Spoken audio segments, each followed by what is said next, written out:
So we've got 27 degrees outside. Didn't have the preheater plugged in, so I've got 56 all the way up to 120. Still in time, playing poker with Bob. Probably.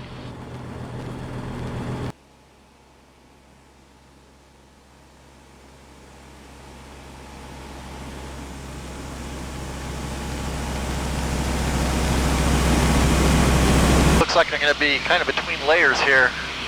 So it looks like I'll be able to get above the layer behind or beneath without getting into the layer above. For a while there, it was about a 500-foot spread. I couldn't go above the bottom layer without getting to the top layer. Looks like it'll be okay from here on out. So by regulation, I want to be 1,000 feet above these, and it looks like I may have room once we get under this tiny little layer right on top of us. These are really very, very few and spread far out, so I think 5,500 is going to work best for me. Now looking out in front, it looks like I might have been a little optimistic about 5,500. I really don't want to stay between these layers if they're not spread out far enough, so I'm probably going to have to go down underneath. Not a big problem, but it puts me down lower over the hills of southern Ohio. Shouldn't be a problem. Just prefer the heavy altitude, but if I can't, I can't. Well, I was right about that. I briefly ended up accidentally in a cloud and took a 90-degree turn in about 15 seconds to get back out of it. But I'm going to start looking for a gap to get underneath all this stuff and not have to worry about it anymore.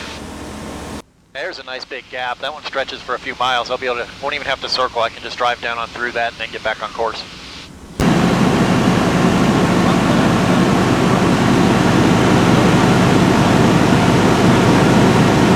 A lot easier getting back down through this stuff up here to the north than it was going to be down to the south. So probably not a bad idea to turn around. It would have been okay, but I've been worried about it all morning and worried about what would happen in the afternoon.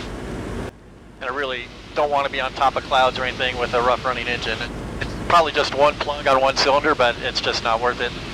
I'll get back, take the call off, and see if I can figure out what's going on with it. In a Lycoming, I would expect carb ice, but I don't think that's even possible with the road tax.